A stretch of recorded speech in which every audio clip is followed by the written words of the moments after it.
नमस्कार, मैं हूं विवेक यादव। एएनबी न्यूज देख रहे हैं आप। खबर का रुख कर लेते हैं। उत्तराखंड में समान नागरिकता संहिता यानी कि यूसीसी को लागू हुए लगभग 1 साल पूरा होने जा रहा है। 27 जनवरी 2025 को लागू हुए इस कानून को लेकर प्रदेश में सकारात्मक माहौल देखा जा रहा है। वहीं मुख्यमंत्री पुष्कर सिंह धामी ने कहा कि यूसीसी सभी नागरिकों को समान अधिकार और सुरक्षा की गारंटी देता है। उन्होंने बताया कि यूसीसी लागू होने से समाज में पारदर्शिता बढ़ी है और लोगों का विश्वास इस कानून के प्रति मजबूत हुआ है। बड़ी संख्या में लोग पंजीकरण के लिए आगे आ रहे हैं।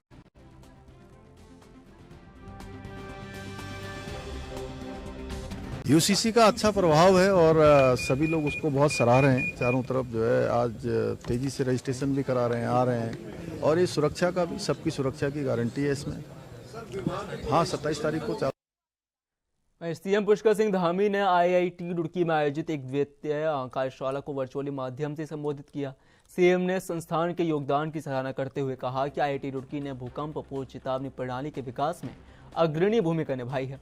राज्य सरकार इस प्रणाली के विस्तार, भूस्खलन संवेदनशील क्षेत्रों की मैपिंग और बाढ़ पूर्व चेतावनी प्रणाली के विकास पर कार्य कर रही है। सीएम ने पर्यावरण संतुलन के लिए जल संरक्षण, सौर ऊर्जा और पौधारोपण के महत्व पर भी प्रकाश डाला।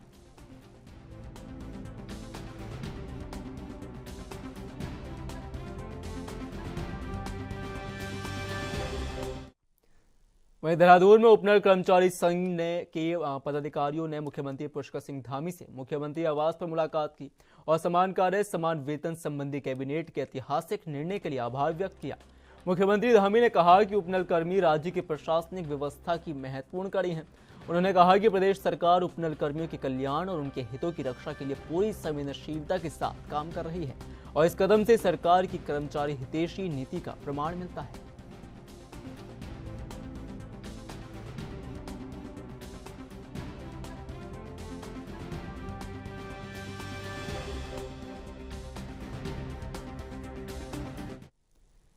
वहीं रुड़की में न्यायालय परिसर से एक बड़ी लापरवाही का मामला सामने आया है। चेक बाउंस मामले में दोषी ठहराए गए अभियुक्त नीरज गोस्वामी को सजा सुनाए जाने के बाद पुलिस और कोर्ट कर्मचारी को चकमा देकर फरार हो गया।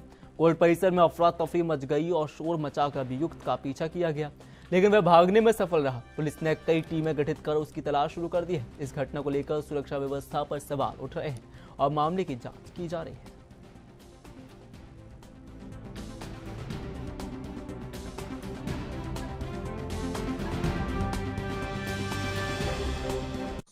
ये कल इवनिंग की घटना है। शायद दिन में वो व्यक्ति जो एनआई एक्ट के तहत उसको कॉल ने समन किया था, तो वहाँ खुद ही पहुंचा था। कोर्ट ने सजा सुनाई तो हमारी जो कोर्ट मोहरेर है उनका कहना है कि उस दौरान वो मौका दे करके वहां से फरार हो गया बाथरूम जाने के बहाने से। तो उसमें मुकदमा दर्ज कर लिया गया है। हमारी टीमें लगी हैं, जल्द ही हम उसको अरेस्ट कर लेंगे। कोर्ट से सजा मिलने के बाद आरोपी कोर्ट परिसर से हुआ रफू चक्कर।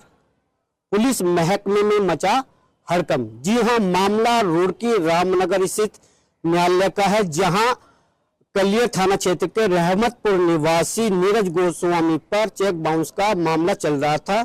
कोर्ट ने उसको सजा सुनाई। सजा सुनने के बाद आरोपी कोर्ट परिसर से रफू चक्कर हो गया।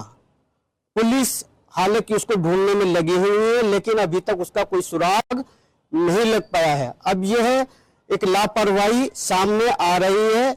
एसपी देहात शेखर चंद्र सुयाल का कहना है कि आरोपी को जल्द ही पकड़ लिया जाएगा। रुड़की से एएनबी के लिए अपने कैमरामैन अरहान के साथ अकील।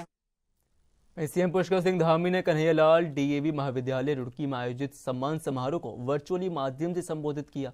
सीएम ने कहा कि शिक्षक समाज की चेतना को दिशा देने वाले मार्गदर्शक होते हैं। उन्होंने कहा कि पीएम नरेंद्र मोदी के मार्गदर्शन में राज्य सरकार शिक्षा के स्तर को बेहतर बनाने के लिए निरंतर कार्य कर रही है। शिक्षा व्यवस्था को आधुनिक, व्यवहारिक और सुव्यवस्थित बनाने के लिए कई पहल की जा रही हैं। इसके साथ ही राज्य में 20 मॉडल कॉलेजों की स्थापना की जा रही है।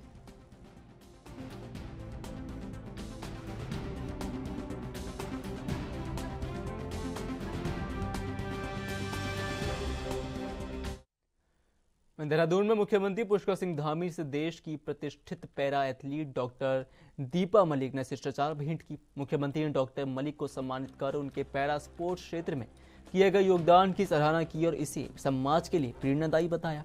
इस दौरान डॉक्टर मलिक ने उत्तराखंड में पैरा खिलाड़ियों के लिए एक पैरा स्पोर्ट्स यूनिवर्सिटी की स्थापना का प्रस्ताव रखा, जिसे मुख्यमंत्री ने सकारात्मक रूप से लिया। उन्होंने इसे एक दूरदर्शी पहल करार देते हुए विस्तृत कार्य योजना तैयार करने के भी निर्देश दिए।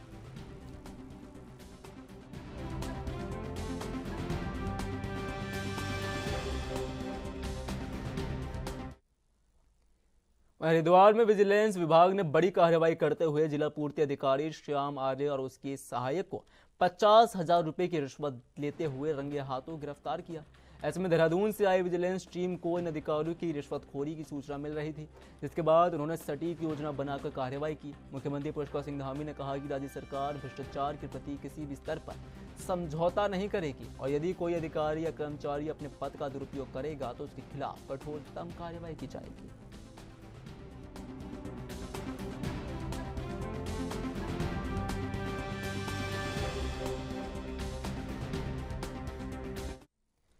नैनीताल जनपद के 180 से अधिक बूथों पर प्री SIR की प्रतिशत 50% से कम है। इस पर सहायक निर्वाचन अधिकारी ने उन बूथ के BLO के साथ बैठक की जिनकी स्क्रीनिंग 50% से कम थी। BLO ने कई समस्याओं को निर्वाचन अधिकारियों के सामने रखा। अधिकारियों ने गाइडलाइन के मुताबिक काम करने के निर्देश दिए ताकि सभी को जागरूक किया जा सके।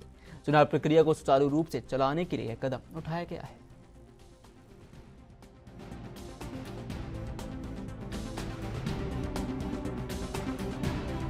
हाँ, निश्चित रूप से अभी जो सवाल आए यहाँ पर उससे ये समझ में आ रहा था कि किसी विषय पर हमारे BLO ही कंफर्म नहीं है, तो निश्चित रूप से वो जनता के बीच में जाकर के उनको भी संतुष्ट नहीं कर पा रहे होंगे। तो उन सारी चीजों का समाधान किया गया। इवन मैं डिप्टी DO जो है अपना नंबर भी मैंने शेयर किया है कि आपको अगर किसी प्रकार की नवीन स्थिति आती है तो आप सीधे हमसे बात कर सकते हैं और भ्रांतियों का समाधान करेंगे। और हमने कार्मिकों को भी लगाया हुआ है कि आवश्यकता पड़ती है तो उनको भी बुला लीजिए, विशेष जहां पे परिस्थितियां हैं उसका समाधान करने के लिए। कुछ ऐसी चीजें हैं जिसको हमने एड्रेस किया हुआ है, अपने CO ऑफिस को भी निवेदन किया है कि हमें कार्रवाई करने के दौरान ये समस्याएं आ रही हैं, उस स्तर से भी इसके समाधान समय समय पे किए जा रहे हैं। आगे जो है समाधान जब हो जा रहे हैं तो हमारा उस एरिया में समस्या खत्म हो जा रही, परसेंटेज को हम जो है अप कर पा रहे हैं। जैसे नॉट फाउंड का एक जो है विषय था जिसको पूरी तरीके से रिजॉल्व कर दिया गया है। अल्मोड़ा पुलिस ने नशे के खिलाफ कड़ा एक्शन लिया है। थाना सल्ट और SOG पुलिस टीम ने कटपतिया तिराहे के पास चेकिंग के दौरान स्विफ्ट डिजायर कार से 45 किलो गांजा बरामद किया। वहीं 5 युवकों को गिरफ्तार कर थाना सल्ट में FIR पंजीकृत की गई है और कार सीज कर दी गई है। पुलिस के अनुसार अभियुक्त गांजा मंगरू से काशीपुर ले जा रहे थे। इस सफलता पर SSP ने पुलिस टीम को 5,000 रुपए के इनाम की घोषणा की है।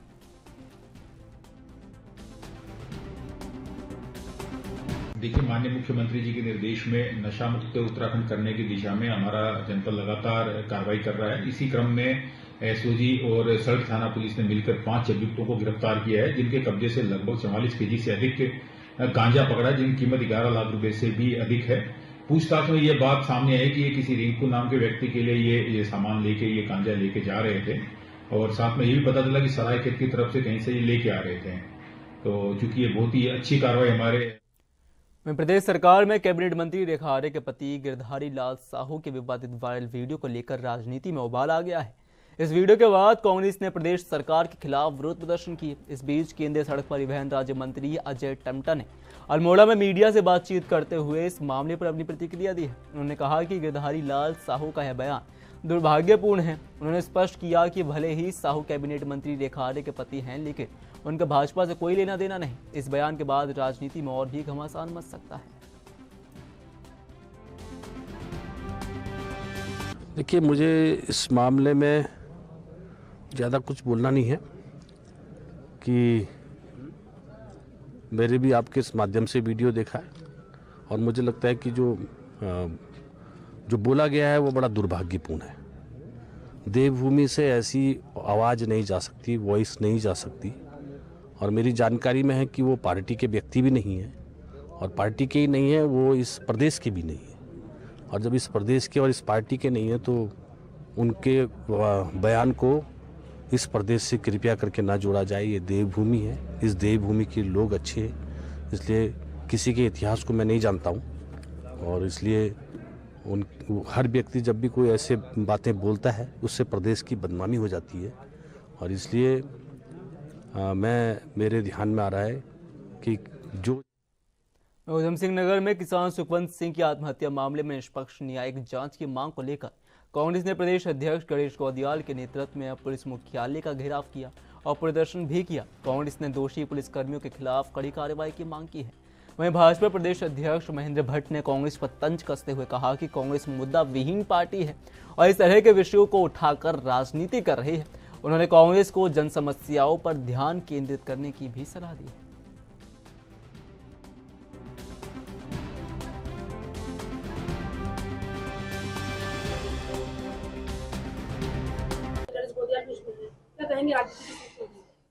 देखिए, मैं शुरू से इस बात को कहता हूं कि कांग्रेस मुद्दाविहीन हो चुकी है, कोई इश्यू बचते नहीं है। सरकार हर विषय को बहुत गंभीरता से लेती है। माननीय मुख्यमंत्री जी के सामने जब प्रकरण आया तो तत्काल उसकी एसआईटी की गठन हो चुका है। कुमाऊं कमिश्नर उस जांच में लगे हुए हैं। बहुत जल्दी दूध का दूध पानी का पानी होगा। और कांग्रेस के लोगों से मैं अभी एक ही अपील करना चाहूंगा कि जन समस्याओं को लेकर तो विषय खड़े करें, समझ में बात आती है, लेकिन कुछ ऐसे विषय जिसमें सरकार का कोई बहुत ज्यादा एक प्रकार से मैं कह सकता हूं कि ना तो दखलंदाजी होती है और इस प्रकार के वातावरण बनाकर केवल एक वातावरण को दूषित करने का जो काम हो रहा है वो उचित नहीं है। एसआईटी जांच में दूध का दूध पानी का पानी। उत्तराखंड एसटीएफ ने एक बड़ी सफलता हासिल करते हुए फर्जी शस्त्र लाइसेंस बनाने वाले गिरोह के सदस्य मनोज कुमार को गिरफ्तार किया। आरोपी को देहरादून के कहरी गांव से पकड़ा गया, जिसके पास एक अवैध पिस्तौल और 5 जिंदा कारतूस बरामद हुए। आरोपी के खिलाफ थाना प्रेमनगर देहरादून में विभिन्न धाराओं में मुकदमा दर्ज किया गया है। एसटीएफ को सूचना मिली थी कि बाहरी राज्यों से अपराधी फर्जी तरीके से अवैध शस्त्र लेकर उत्तराखंड में फर्जी लाइसेंस प्राप्त कर रहे थे। आरोपी के तार उत्तर प्रदेश और हरियाणा से भी जुड़े हैं।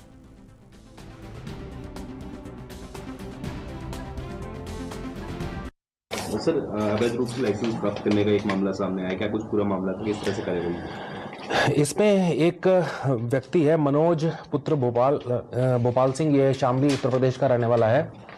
इसको अरेस्ट किया गया है और इसने 2020 में अपना लाइसेंस यहाँ पे ट्रांसफ़र करवाया था 30 कैलिबर की पिस्टल का, और ये लाइसेंस जो है मेरठ से ट्रांसफ़र होकर आया था यहाँ पे।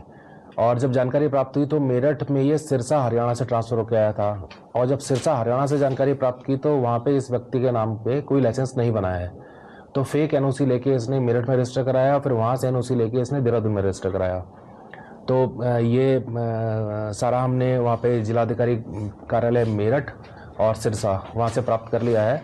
और इसमें इसके खिलाफ थाना प्रेमनगर में 420, 467, 468, 471 आईपीसी और 25 आर्म्स एक्ट के अंतर्गत इसमें मुकदमा लिखा गया है। इसके अतिरिक्त इसकी जो मदद करी लोगों ने फेक लाइसेंस बनाने में, उनके नाम भी कुछ लोगों के प्रकाश में आए हैं। और इसके अतिरिक्त कुछ और लोग भी हैं जिन्होंने इस तरीके से इलीगल तरीके से आर्म को अपने यहाँ रजिस्टर कराया है, उनकी भी हम जांच कर रहे हैं। जिलाधिकारी देहरादून से मेरी बात हुई है, उनसे हम सारी डिटेल ले रहे हैं। जितने वेपन हमारे यहाँ ट्रांसफ़र होकर आए हैं उनको हम वेरीफाई कर ले रहे हैं, और जो भी इलीगल तरीके से यहाँ रजिस्टर हुए हैं उन सबके खिलाफ। वहीं देहरादून में डीएम सबीन बंसल ने कलेक्ट्रेट सभागार में गणतंत्र दिवस समारोह की तैयारियों की समीक्षा बैठक की। उन्होंने सभी विभागों को आपसी समन्वय के साथ चाक चौबंद व्यवस्थाएं सुनिश्चित करने के निर्देश दिए, ताकि यह राष्ट्रीय पर्व गरिमामय और सुव्यवस्थित तरीके से मनाया जा सके। गणतंत्र दिवस के अवसर पर सभी शासकीय कार्यालयों में ध्वजारोहण होगा, जबकि मुख्य कार्यक्रम परेड ग्राउंड में राज्यपाल द्वारा ध्वजारोहण किया जाएगा। यह आयोजन प्रदेश में एकजुटता और समर्पण का प्रतीक बनेगा। हमारा मुख्य राष्ट्रीय दिवस है और जिसको लेकर हमारा शासन, माननीय मुख्यमंत्री जी काफ़ी गंभीर रहते हैं। उसके दृष्टिगत सभी व्यवस्थाएं, हमारी कल्चरल प्रोग्राम्स, झांकियाँ, पुरस्कार वितरण और परेड, इन सब पर विस्तृत विमर्श किया गया है और तदनुसार हमारे सीनियर अधिकारियों की ड्यूटीज़ और उनके मैंडेट। चलिए, खबरों का सिलसिला यूं ही जारी रहेगा, पर वक्त है एक छोटे से ब्रेक का।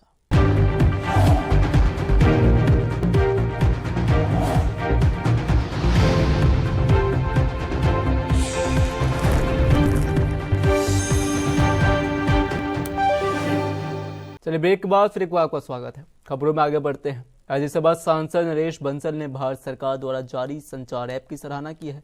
उन्होंने कहा कि ऐप साइबर फ्रॉड रोकने में कारगर साबित हो रहा है। उन्होंने लोगों से अपील की है कि जो लोग इस ऐप को डाउनलोड करना चाहते हैं वे ऐसा कर सकते हैं, लेकिन कोई बाध्यता नहीं है। कुछ लोग भ्रामकता फैला रहे हैं जो ठीक नहीं। नरेश बंसल ने कहा कि यह ऐप विश्वसनीय है और लोगों को साइबर फ्रॉड से निजात दिलाने में मदद कर रहा है। उन्होंने लोगों से अपील की है कि वह इस ऐप के बारे में फैलाई जा रही भ्रामकता पर ध्यान ना दें और अपनी सुरक्षा के लिए इसे डाउनलोड कर सकते हैं। उन्होंने लोगों से अपील की है कि वह इस ऐप का उपयोग करके अपनी सुरक्षा सुनिश्चित करें और साइबर फ्रॉड से भी बचें।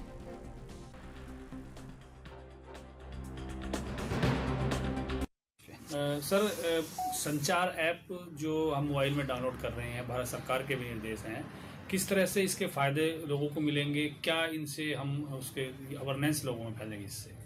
देखिए, इसमें सबसे बड़ा है कि लोगों की जागरूकता के लिए है और साइबर क्राइम से बचने के लिए है। लेकिन कुछ लोग जो गलत नैरेटिव फैला रहे हैं, उसके साथ साथ ये भी है कि जिनको इसको पढ़ लें, देख लें, समझ लें, जिनको अच्छा लगता है, जिनको लगता है कि उनको साइबर फ्रॉड से बचाएगा ये, वो उसको लोड करें। कोई अनिवार्य रूप से नहीं है, लोड कर भी सकते हैं, जिनको नहीं करना ना करें। कांग्रेस पार्टी ने हाल ही में उत्तराखंड में नए जिला अध्यक्षों की नियुक्ति की है और अब उनकी कार्यशैली और राजनीतिक जिम्मेदारियों से अवगत कराने के लिए हरियाणा और उत्तराखंड के कांग्रेस जिला अध्यक्षों के लिए कुरुक्षेत्र में 10 दिवसीय प्रशिक्षण शिविर शुरू किया गया है। इस शिविरों में दोनों राज्यों के प्रदेश प्रभारी, प्रदेश अध्यक्ष और नेता प्रतिपक्ष भी शामिल होंगे। कांग्रेस महामंत्री राजेंद्र शाह ने बताया कि यह प्रशिक्षण शिविर 22 जनवरी तक चलेगा, जिसमें पार्टी के वरिष्ठ नेता नवनियुक्त जिला अध्यक्षों को पार्टी संगठन को मजबूत करने और चुनावी राजनीति की तकनीकों पर प्रशिक्षण देंगे। इस शिविर का मुख्य उद्देश्य संगठन को सशक्त बनाना और आगामी चुनावों के लिए तैयार करना है।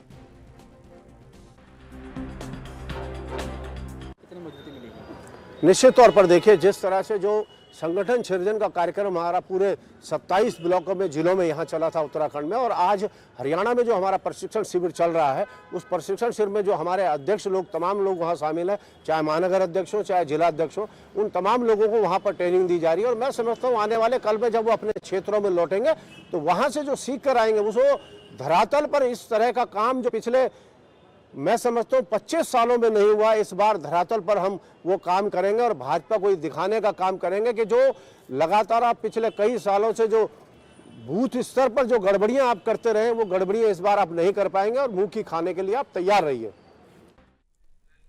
हल्द्वानी में पुलिस ने त्वरित कार्रवाई करते हुए दिन दहाड़े हुई चोरी की घटना का 24 घंटे के भीतर खुलासा कर दिया। एसएसपी मंजुनाथ टीसी ने प्रेस कॉन्फ्रेंस कर बताया कि बद्रीपुरा क्षेत्र से चोरी हुआ आमा का बक्सा बरामद किया गया है।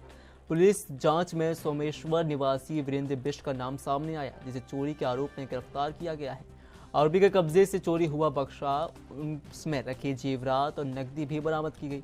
यह चोरी घटना हल्द्वानी के बद्रीपुरा इलाके में हुई थी, जिससे क्षेत्र में सनसनी फैल गई थी।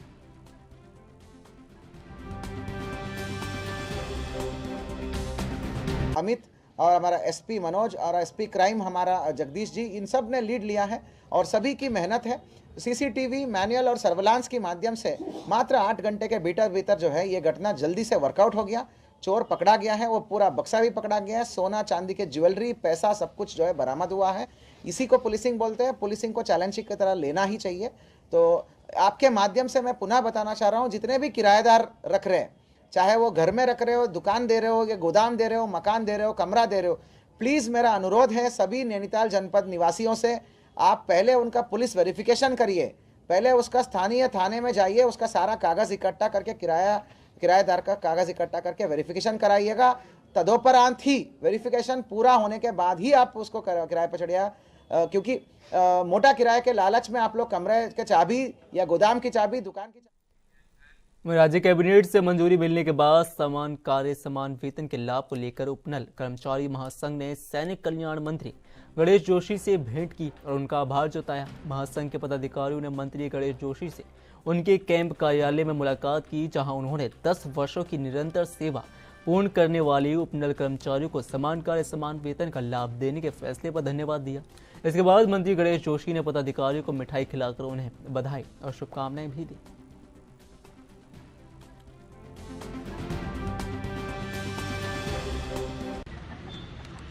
हमारे कर्मचारी, जो हमारे भाई हैं, हमारे बच्चे हैं, कई दिनों से संघर्षरत थे। उच्च न्यायालय और सर्वोच्च न्यायालय भी इनके पक्ष में एक फैसला दिया था और माननीय मुख्यमंत्री ने भी इसकी घोषणा की थी। इनका सपना साकार हुआ है। कल कैबिनेट ने इसमें फैसला लिया है और निश्चित ही, क्योंकि देखिए 20,000 की संख्या कोई कम नहीं होती और कई वर्षों से ये कामरत थे। इनकी वही जायज मांग थी और फेस वाइज हम सब कुछ वाइज करेंगे। फिलहाल लगभग 7-4,500 कर्मचारी इस दायरे में आ रहे हैं और क्योंकि प्रदेश की वित्तीय स्थिति को हमने देखना है, इसके लिए मैं माननीय मुख्यमंत्री जी का और अपने कैबिनेट के सभी साथियों को अनुरोध करता हूँ कि उनके पक्ष में कल कैबिनेट ने फैसला दिया है, क्योंकि मुझे ध्यान है जब ये ठंड में बैठे हुए थे। उत्तराखंड में कानून व्यवस्था को लेकर विपक्षी पार्टी कांग्रेस ने राज्य सरकार पर हमला बोल दिया है। प्रदेश अध्यक्ष गणेश गौदियाल के नेतृत्व में कांग्रेस कार्यकर्ताओं ने आज कांग्रेस भवन, राजपुर रोड से पुलिस मुख्यालय, सुभाष रोड तक प्रदर्शन किया और जमकर नारेबाजी की। पुलिस ने पहले ही बैरिकेडिंग लगाकर सभी कांग्रेस कार्यकर्ताओं को रोकने की कोशिश की, लेकिन इसके बावजूद गणेश गौदियाल और उनके साथ सभी कार्यकर्ता सड़क पर बैठकर नारेबाजी करने लगे। इस दौरान उन्होंने कहा कि भाजपा सरकार के नेतृत्व में प्रदेश की कानून व्यवस्था पूरी तरह से खराब हो गई है और हर जगह सुरक्षा का माहौल बना हुआ है।